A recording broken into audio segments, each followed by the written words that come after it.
In the heat of July, a handful of unarmored men wait on a narrow ridge overlooking the golden spires of Prague. The Battle of Vitkov Hill, 1420, the engagement that introduced the Hussite Wagenburg tactical doctrine, begins under the shadow of a sheer northern cliff. Below, the iron men of the Holy Roman Empire prepare their horses, expecting a swift execution of heretics.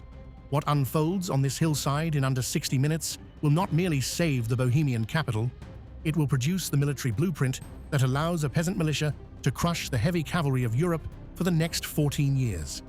The first armored column is now in motion. Why did the fire of rebellion consume the Kingdom of Bohemia so completely in the summer of 1420? It began 5 years earlier in the city of Constance, where the reformer Jan Hus was lured with a promise of safe conduct. Instead of dialogue, he found a stake and the smoke of his execution rising against a grey sky. As the embers cooled, they carried a message back to the Czech heartlands that no crown and no mitre could be trusted. Was the death of one priest worth the destruction of an entire social order?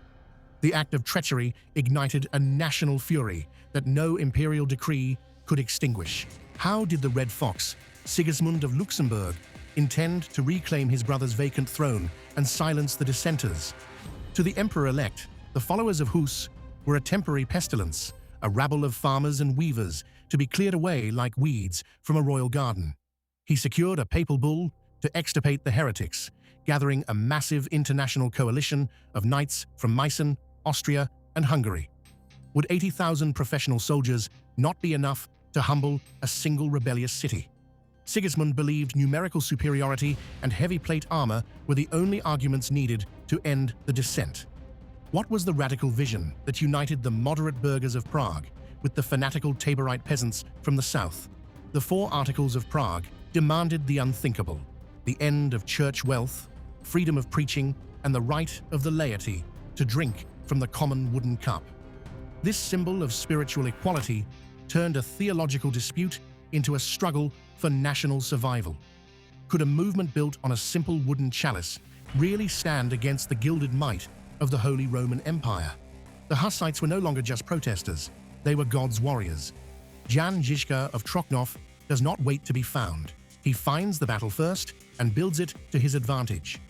An elderly veteran of the mercenary wars, he carries the scars of a lifetime in his one remaining eye. He views the charging knight not as a romantic ideal of chivalry, but as a tactical problem to be solved with hammers and gunpowder. Žižka knows that a peasant with a threshing flail can kill a prince, provided the ground is chosen correctly. He is preparing to chain the world together.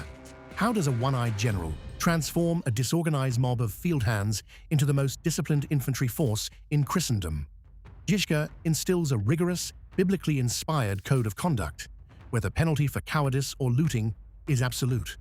He introduces a complex system of signals, using drums, flags, and standards to coordinate movements that would baffle a traditional noble commander. Why did he choose the tools of the harvest as the weapons of the revolution? He understood that a man fights best with the threshing flail he has held since childhood. That discipline would soon meet its greatest test. What made the specialized war wagon the most feared engine of the late medieval battlefield? Each vehicle is a mobile fortress, manned by a dedicated crew of 20 specialists, including handgunners, crossbowmen, and flailmen. Reinforced with thick timber planking and slung with heavy boards to prevent enemies from crawling beneath, the Wagenburg creates an instant defensive perimeter on any ground. Can a wall of oak and iron really stop a column of charging heavy cavalry? Locked together with chains, these wagons become the iron shell that protects the Hussite heart. Why did the narrow ridge of Vítkov Hill become the strategic pivot point for the entire First Anti-Hussite Crusade? To the west, Sigismund held the castles of Hradčany and Vyšehrad, effectively controlling the river and most land routes into the city. Only the eastern approach remained open, serving as a vital lifeline for food and reinforcements from the Hussite countryside. If the Crusaders seize this finger of land, will the encirclement of Prague be complete? Žižka recognized that the hill was the only thing preventing the city from starving into submission within weeks. How do you defend a ridge where a single breakthrough means the fall of a kingdom and the death of a movement. Žižka does not rely on his mobile wagons here. He uses the earth itself, digging moats and raising 2 wooden log cabins reinforced with clay and stone. The northern flank is a terrifying drop into the Vltava River, while the southern slope is a tangle of steep vineyards established by the emperor's own father.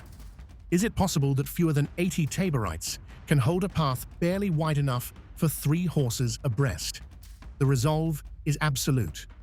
The first volley removes the imperial commander's options in under 3 seconds. This is the moment the Battle of Vitkov Hill, 1420, stops being a localized defense and becomes a template for a new era of war. Heinrich of Isenburg leads the elite of the Crusade toward the narrow eastern spine of the ridge, expecting the small Hussite garrison to break at the first sound of the trumpets. The bottleneck is prepared, and the first armored riders enter a space from which there is no return. The narrow path begins to tighten.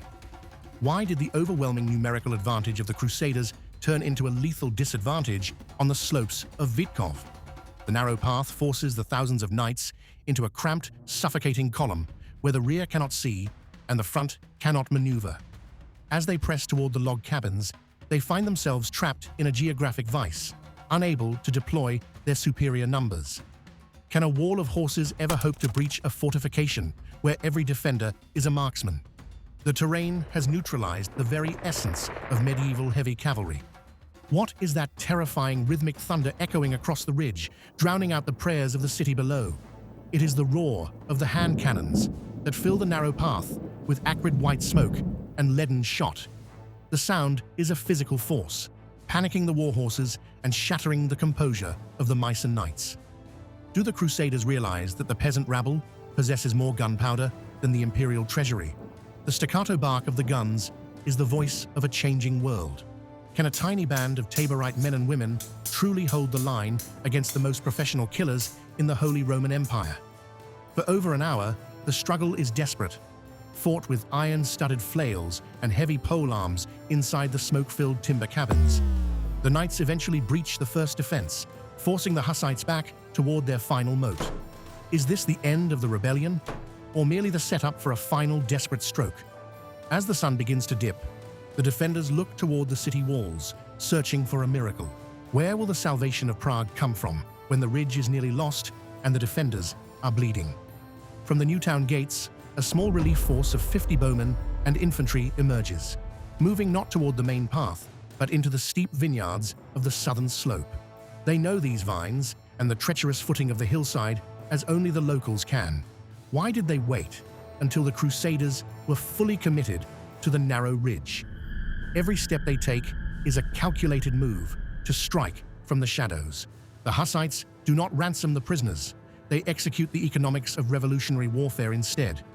As the relief force screams their war cries and emerges from the vines, the knights find themselves caught between a defensive wall and a flanking assault they cannot turn to face. Their heavy plate armor, once a symbol of invincibility, now becomes a leaden weight on the steep 15% gradient. The Hussites do not offer a chivalrous duel. They crush helmets like eggshells. The ridge begins to tilt. Is the rout of the Mycenae knights the most catastrophic failure in the history of the German military orders? Panic sweeps through the column like a physical plague as the rear ranks try to flee while the front ranks are pushed into the abyss. Hundreds of armored men are forced over the northern cliff, falling to their deaths on the rocks below. Those who reach the river attempt to swim in full plate, their armor dragging them into the cold embrace of the Vltava. Was the pride of Sigismund worth the lives of his finest lords? What did Sigismund of Luxembourg see from his vantage point across the river as his elite cavalry dissolved into a screaming mass of broken iron? He watched as the prestige of the Holy Roman Empire was dismantled by a force of townsmen and farmers in under 60 minutes. The sight of the imperial banners trailing in the mud of a vineyard was a shock from which the coalition would never recover. Could the emperor-elect still believe his own propaganda about heretical inferiority? The myth of the invincible knight died on the slopes of Vítkov. Why did the most massive crusade ever assembled in Bohemia disintegrate within weeks of the Battle of Vitkov Hill, 1420? The defeat was not just a loss of men. but a total collapse of morale and logistics. Sigismund's treasury was empty, his mercenaries were unpaid, and a mysterious fire in the imperial camp turned frustration into desertion. Can a king lead an army that no longer believes in the cause or the commander? The international coalition began to melt away, leaving the Bohemian crown further out of reach. What was the radical result of a victory that proved God was seemingly on the side of the heretics? In the southern stronghold of Tabor, the movement evolved into a communal society that abolished hierarchy and dressed its priests in simple peasant shifts. This Taborite experiment, fueled by the triumph at Prague, created a nation of soldier saints who viewed the feudal world as a sin to be purged. Would the moderates and radicals remain united once the immediate threat of the emperor had passed? The seeds of a future civil war were sown in the moment of triumph.